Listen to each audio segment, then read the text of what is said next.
everybody. We are live here again for another Q&A with Andrew Pudewa, and so excited to have you all here. We have some great questions today. I just want to share a few things that we have upcoming. So first, we have our summer conference, which is happening this Saturday, so 2 days from today, and there are going to be some fantastic talks by yours truly. He's going to do Reaching the Reluctant Writer, Principles of Motivation, but, what about grammar, 4 deadly errors of teaching writing, and culture, curriculum, and care, building community in a time of need. So some of the best talks, many people will say, are going to be live this Saturday. We will have people coming both to Oklahoma to participate, as well as it's going to be streamed the entire thing. And we will also be doing 10 giveaways for SSS, Fix-It, and some more things in there as well. There will be there's already about 4,500 people registered from 49 countries. Wow, yeah, so that's people exciting. from all over the world. There'll be an interactive chat, so it's going to be a pretty fun experience, and there will also be a recording available afterwards if you're not able to participate live. So you can register for that at iew.com/summer conference. And the second thing I wanted to share is our upcoming Freedom Shipping event. It is our free shipping event that we do every year. It's going to be from July 1st to July 10th, and that will include free shipping on all domestic standard. And then if you are international, you can still take advantage. That domestic discount will just be applied to your order, and then you'll just have to pay the difference. And there's also a $50 gift certificate drawing with that event as well. So you can find that information at iew.com/freedomship 2022, and that's where the promo code will be active starting on July 1st. All right, are you ready to dive into some questions? I am. I just would mention that term, freedom ship, came from a talk that I was giving on Oh, I didn't know that actually. leadership education, Oh. but the idea of not just leaders, like everybody, and the liberal arts and freedom being liberal, and we educate so that we retain our intellectual, spiritual, hopefully physical freedoms. So that freedom ship was a word I was hoping to get into the dictionary before I died. Oh, wow, that's so interesting. Since, when you say, liberal arts, people don't really know. But we put that into the July free shipping because of the freedom aspect of 4th of July, Independence Day, and then also the fact that we really would like everyone to order sooner and not wait till the last minute before the school year, because that creates a big crunch on our end. So that's why the free shipping and why it's called Freedom Ship. That's great. I didn't actually know the history of the term. I kind of thought it was just a play on, freedom and free shipping. Yeah, so that's awesome. A deeper philosophical. I like that, and I like that you explained that for everybody. All right, so our first question is from @Mama Sheaf. I hope I pronounced that right. She asks, my son is going into 10th grade, and we are starting structure and style for the first time in the fall. Will we have enough time to prepare him for college? I am worried because we found IEW so late in his educational journey. Yeah, I would say you have plenty of time, and of course there are a lot of questions like, what is fully prepared? What is college? I would say most students come out of school underprepared, even if they went to high school for 4 years. And I've had kids come to just a one-day seminar and then learn enough that then they went in, took their college classes, whatever, and said, wow, this super helped me. Yeah. So, everything's a little bit like nutrition and exercise. The more you do, the better prepared you are for whatever, but whatever you can do is way better than nothing. Yeah. But, you've got 10th grade, 11th grade, 2 years, 3 years maybe. I would actually recommend, that you think about taking maybe online or as a community college class, a college writing class before finishing high school, and then you get a real sense of, are you prepared or not, and what would be helpful to kind of need to know. And if the class doesn't go well, you can drop it. You don't have to keep with it. So, but most kids I know that have done like a year of structure and style, they walk in, they use their keyword outlines and style checklists, and they understand, topic clincher and models. They're able to do very well. in most college level classes. That's great. You found that true, didn't you? I did. I absolutely found that true. And while I did not go to a traditional college, I did take some college classes and definitely found that just the whole system of the keyword outline, just having the knowledge of the keyword outline helps you a great deal. Yeah. All right. Next question is from Danielle asks, what resource would you recommend for a senior who did a little IW in elementary? I would go straight to that SSS 2A, the Structure and Style for Students. 2A? Or 1A, sorry, yeah. Year 1, no, what is it? Because I think it's a senior. C, so Year 1, Level C. Okay. It's plenty rigorous. In fact, I don't know if you know this news, but we are in the moment negotiating with an organization that's going to organize college level credit for the SSS 1C. So exciting. And so, the rigor of that course is equal to the rigor of an English 101, 102. Really, the only difference would be in the college scenario, you just do it a lot faster. Yeah, definitely. So, great. That's a great place to start. Okay, next is from @Kim Varney. She asks, recommendations for an 8-year-old boy who doesn't love writing, Bible Heroes or SSS? Generally, for a child that young, I would lean on the Bible Heroes, just because the SSS is a whole lot more. Everything's going to happen a little faster. 8 years old is very young. And I don't think you should find it unusual that an 8-year-old boy doesn't love writing. In fact, I would suspect that a super majority of 8-year-old boys, especially in today's modern world, don't like writing. I have a grandson who's just 9, doesn't like writing. He does it, and I'm actually working with Bible Heroes, and it's going pretty well. So I'd probably say there, and then of course, using any of the theme-based book, it's super helpful for the parents to do the whole teaching, writing, structure, and style, if possible. Yeah. Great. All right. Next is from @Delora Whitney asks, is there a large jump with a significant amount of added dress-ups between Level A Year 1 and Level A Year 2? My daughter did well with Year 1, but I feel like she could use a bit more review before moving forward. Oh, the good news is all of our Year 2 courses and all the theme-based books, pretty much everything kind of assumes that all the students forgot everything over the summer. So we start back in the Year 2, right back with just a couple dress-ups, and then we build up. And it does go further in the checklist, but not in a way that would be too stressful or overwhelming for students who did well with Year 1. So if she did well with the Year 1, which I think she said, then I think it's very safe to go to the Year 2. And of course, if it gets a little stiff, you can always adjust the checklist a little bit, cross a couple things off, whatever. Great.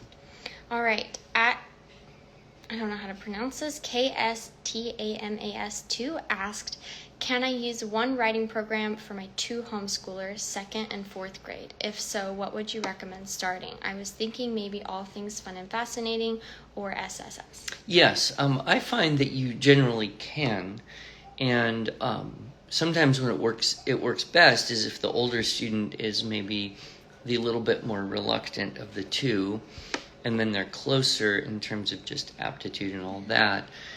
Or if you have a younger one who's just kind of really a reading and writing hotshot, tick to it pretty easily. So I would say definitely give it a try, and either one would be fine. The All Things Fun and Fascinating, you are more involved in, reading the source text and making the outlines and doing that with the kids. The SSS, the video, of course, is going to kind of do all the heavy lifting. So either option is good. And if you discover that the younger student is kind of feeling overwhelmed with the complexity at some point, down the line, probably months after starting, then don't worry, just keep going and then do it together with the younger one. Because, 2nd grade, 8 years old, 7, 8 years old, you're not really going to require a whole lot of independence. You're just going to do it together, modeling. So let's, Mom and the 7, 8 year old are kind of a team. And they still learn a tremendous amount by doing it together with you. And then the older one is likely to kind of say, yeah, I'll do this on my own, and that should be fine. So I think it'll work. The good news about the videos is you don't have to buy the whole course twice. You just buy the video and the book, and then one extra book. Student book, yes, yeah. All right, we have a question here that came in live. This is from @homeschooling5. Asks, we are starting classical conversations in the fall for the first time, and his challenge class is using the lost tools of writing. When they are younger, they used IEW. Can we use both? Well, you can. Some of the CC Challenge tutors will, after getting into lost tools, kind of some of the new vocabulary and approach to invention and get there, they'll actually suggest to the kids, pull out your old IEW checklist from Essentials and use that. Oh, that's interesting. Or sometimes the kids themselves will go, well, how come we're not using the checklist? Well, you can if you want. It's just a different thing. A lot of it is similar. There's just different vocabulary used to explain things. And you can really go either way. You can say, yes, let's use our old checklist, or you can just say, well, let's give that a break and just do lost tools stuff the way it is. And, some depends on the tutor too. Yeah, absolutely. All right, Deb asked, how does one best instruct students at different levels in the same classroom instruction period? Which is a little similar to the question earlier of, can you do something with a second and fourth grader at the same time? Yeah, that sounds like the question of, a teacher, maybe a hybrid school where parents are more involved, and so that's a little easier. If it's a 5-day-a-week kind of brick and mortar regular type of classroom, it's a little harder, but there's two variables here for a lesson. One is the complexity of the source text, the reading level, and the other is the speed of the checklist. So with the source text, you basically just want to be sure you read it together with everyone in the class so that the group of students that has kind of the lower end of reading comprehension isn't lost. And so it's better to kind of overhelp than underhelp in that situation. And then with the checklist, you can actually, customize the checklist. So if you have some hotshot kids who are just ready for the next technique, you can say, okay, I'm not going to show this to everybody, but you can write it in and add it to yours. You can go to the kids who are like, okay, not one more thing is just going to be too much, and just say, don't do that. Just we'll cross it off. You worry about these 3 things. You tell me when these 3 things are easy, and then we'll add it in. So you actually can customize the checklist for 2 or even 3 subgroups in a classroom. And one of the tools that kind of makes that easier is if you're a premium member of our website, you have the checklist generator. And that makes, you can make a nice, pretty checklist rather than a scrolled off, cross out, ugly one. But, just cross stuff out, that's valid too. I would say to Deb, feel free to call our office and talk to one of our schools division people. All of them have worked in 5-day-a-week traditional classrooms, and so they have a good sense of how they did it, and then we can find out a little more like what grade or levels are you working with, and give you better advice. Absolutely. All right, we have another question that came in here live. I don't want to miss it. From @efurnish asks, favorite things to start an 8-year-old 3rd grade kiddo with? We are new to IEW. Well, probably most important thing is, educate yourself as the parent, as the teacher, the tutor, whatever, by getting the teaching, writing, structure, and style. Because once you learn our system, that's an investment in yourself that will last forever. And then you're going to be much more well-equipped to teach your kids of all ages and aptitudes. And then you could look at kind of like that other question we had. Do you want to go with Bible heroes? Okay. Do you want to go with all things fun and fascinating? It depends on the reading level of an 8-year-old. And of course, 8-year-olds are a wide spectrum. But I always point out our grade level stuff isn't age. It's we try to, underscore that it's reading level. So when you say third grade, I'm thinking third grade reading level. That could be a 7-year-old, that could be an 11-year-old. You never know. Yeah. The Homeschool Diary asks, what is the premium membership? Would you like to elaborate on that a little bit? Well, if you buy the Teaching, Writing, Structure, and Style, you get 1 year of premium membership with that. Or you can just buy the premium membership separately. With it, you get access to all the TWSS videos for the year. You'll want the book to go with it. And the first year premium membership and the cost of the book are about the same as the TWSS. Yeah.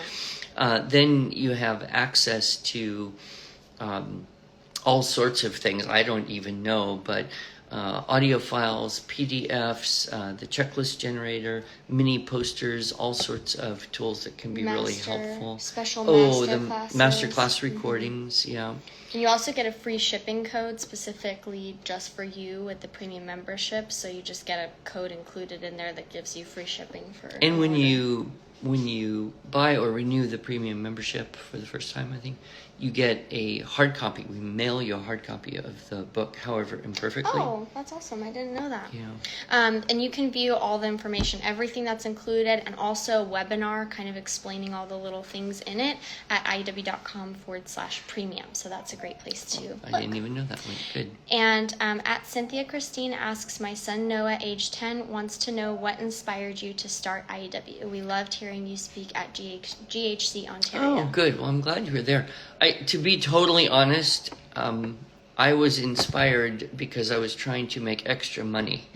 I was teaching violin and kinder music like as hard as I could, and I still wasn't making enough money really to keep my wife home and homeschool the kids and pay all the bills and all that. So I was just looking for essentially a seminar business where I could go somewhere, teach a seminar for a day, and make, an extra $500,000 that would crack my nut for the month. So that was my primary motivation. And so for almost 5 years, I was doing that. I was teaching music full time, doing IEW part time, and then by the end of that 5 years, the IEW part was actually generating more income than the teaching music. We decided to move to a different state, so it was at that point I thought, okay, I can do this full time and make it work, and of course, the rest is history. All right. Again, at Mio My Homeschooling asks, for structure and style, do we teach or do the videos? Either one. I think she's referring to structure and style for students. And, you can show the videos straight to your students. We do have some teachers in schools who are watching the video lesson at home, making little notes, and then kind of reteaching that, using my jokes and knowing how I navigate that, hour and 15, hour and a half, whatever it is. Oftentimes a teacher can watch the lesson, understand it very well, present the lesson, and be a little more efficient in terms of time. The other advantage is that you don't have to do it, in the same time period. You can break it up more easily, I think. So we have a lot of teachers using it kind of as almost like a teacher training program. The other thing I should mention with the premium is you get the tips, right? Oh, yeah, the teaching tips. That's with new. Andrew Pudewa, That's TTAP. Right. I'm glad you remember And that. so when we did the SS videos, after each class, we would record, 2 to 5 minutes of conversation about that class for the perspective of how would you go and teach this to your kids if you were a teacher in a school. So I think, there's some good value there. Absolutely. But, it kind of depends. Do you want to show video to the kids in your class, or do you want to avoid screens and reteach it live? Great. Okay, we have another question here. This is from at Old Trucks and Farmhouses. Asks, my daughter is going to be a junior, and would it be okay if she waited until the college credits are offered for IW, or should I introduce her this summer? Well, we are getting this college credit thing going this year, kind of on a pilot program. So I think the opportunity will happen during the school year, but it's an asynchronous class, meaning she can do the work whenever she wants and send in the papers, get them checked. And so really it doesn't matter when you do it or how fast you do it. You can basically do the work, send it in, and get the credit whenever you are doing it. Great.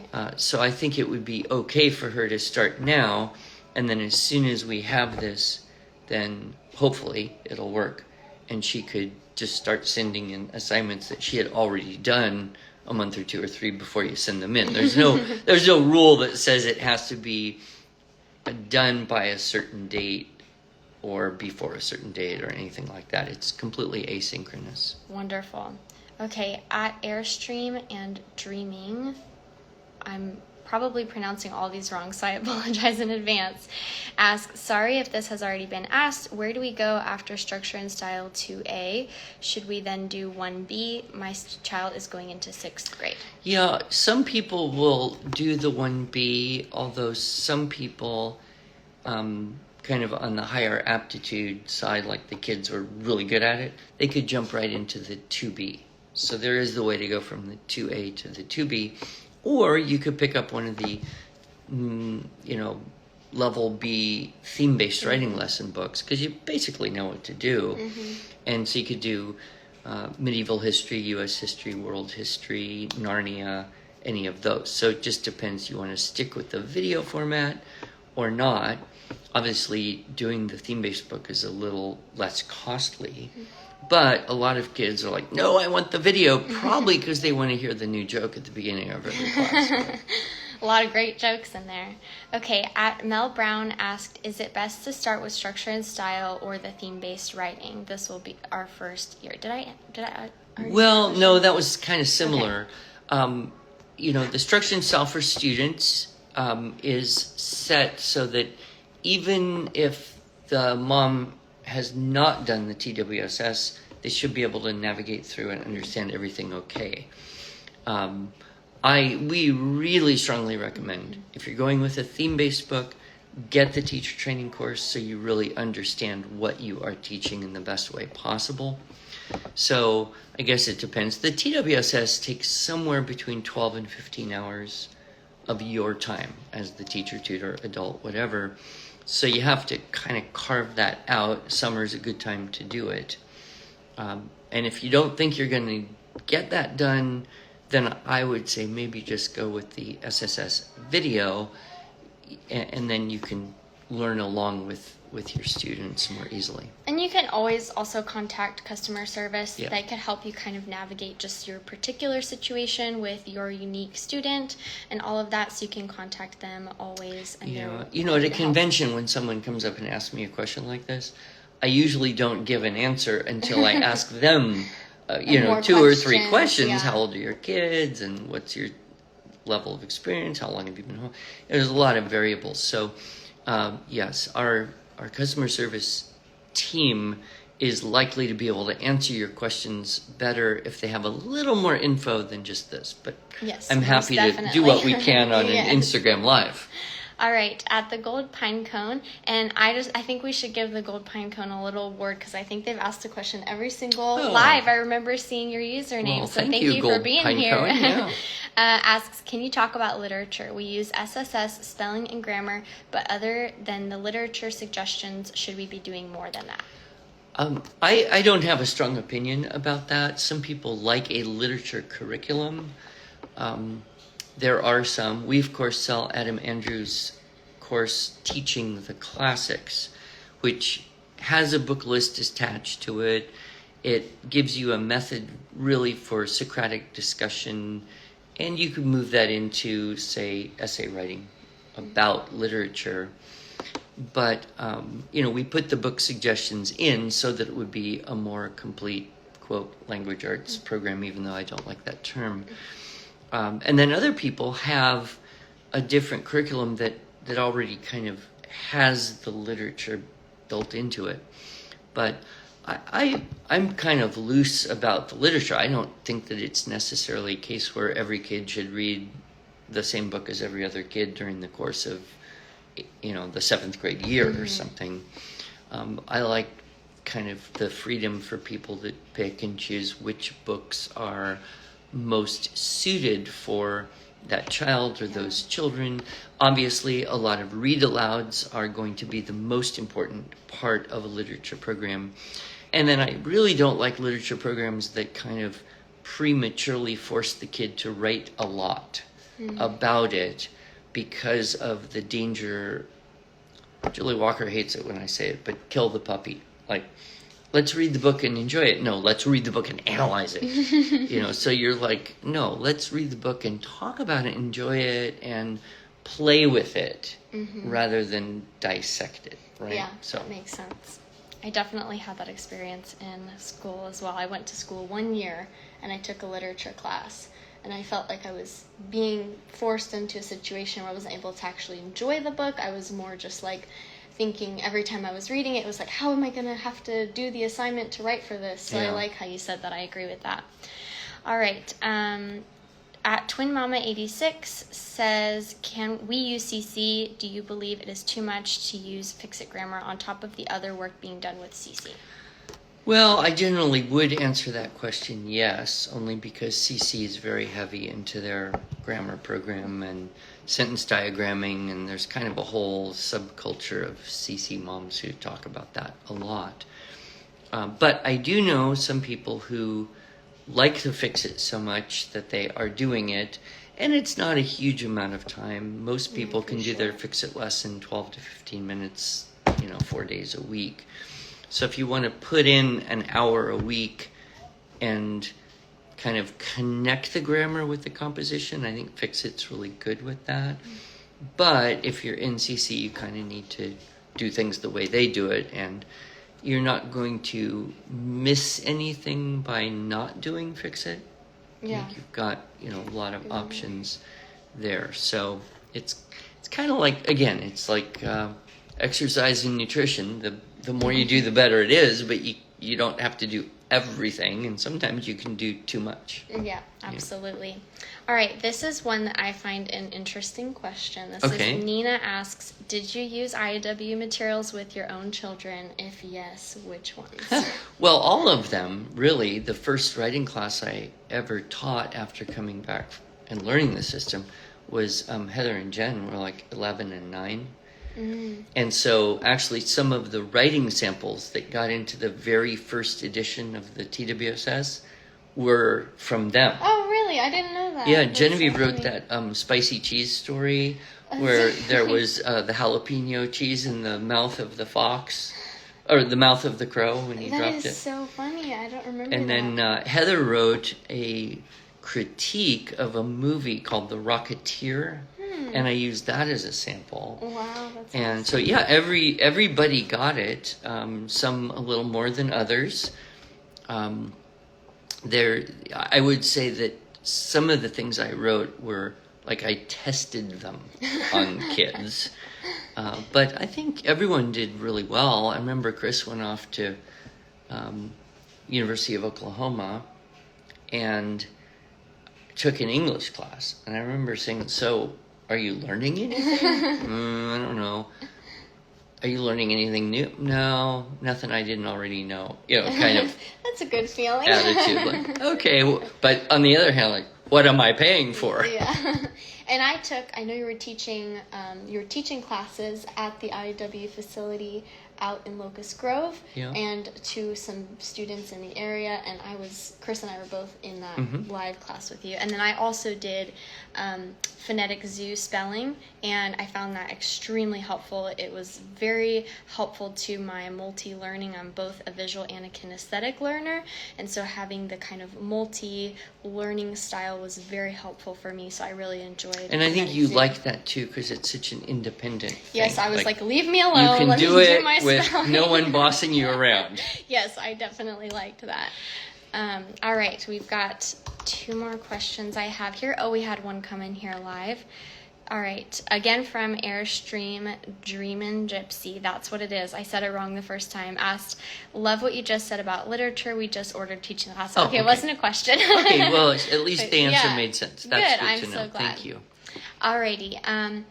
Hillary asked, how do you help a child who struggles with the keyword outline? Numerous symbols despite limits, wants to include prepositions despite telling her to stick to nouns and verbs and sometimes adjectives. It's very difficult for her to pull it out. My offering of help is met with, that doesn't make sense to me. She genuinely seems to struggle versus it just being belligerent. It's hard to know because, there's a lot of variables in there. But my guess is that the reading level of the source text is just a little too high. Okay. Which means the sentences are a little too long, or the ideas are a little more sophisticated, or there's unfamiliar words. Usually when someone is having a hard time choosing keywords or reconstructing the ideas verbally from the keywords, it's just that the source text was just a little too stiff, a little unfamiliar. So one would be to, kind of maybe move down a notch in terms of the complexity of the source text. The other thing would be read the source text together, maybe even a few times. And so read it again, talk about it a little bit, maybe read it one more time. Because if you read it enough and talk about it, then it's like, okay, I kind of know what that thing means. Then going into that process of, okay, you only get 3 words per sentence. So that would be my thought, is either just read it more together before she tries to do it alone, since she's not really liking the help all that much. Or just try and drop down and use a product that has source text written at a little bit lower level. Okay, that's great. And again, we don't know how old the child is. Yeah, it didn't say in that question. All right, I am going to maybe mispronounce this, but Zainab asked, how do you foster deep critical and analytical thinking, which will be reflected in their writing with IEW? I was always taught that good thinking is good writing. While I have found mimicking good writing can be an amazing part of learning good writing, how do you teach your children how to think critically and analytically? Yeah, so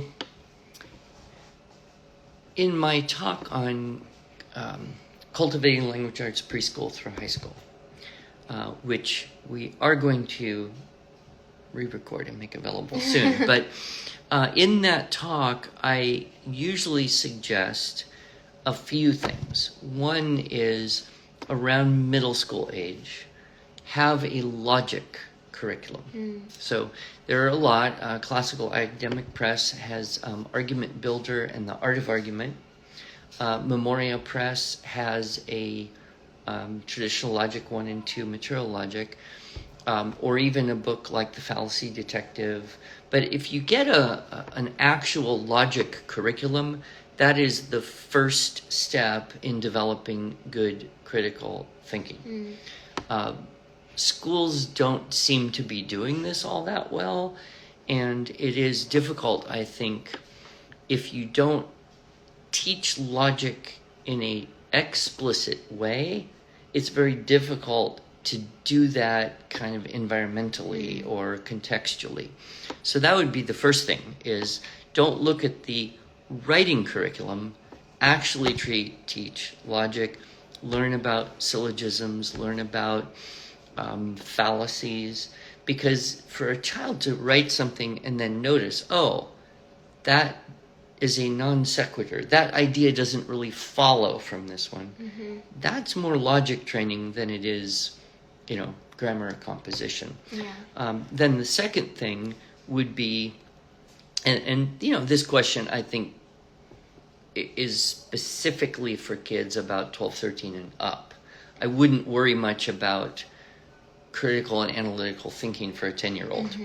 But for that age and up, you also want to be able to read some things that are well written and then talk about them and talk about the logical progression of ideas.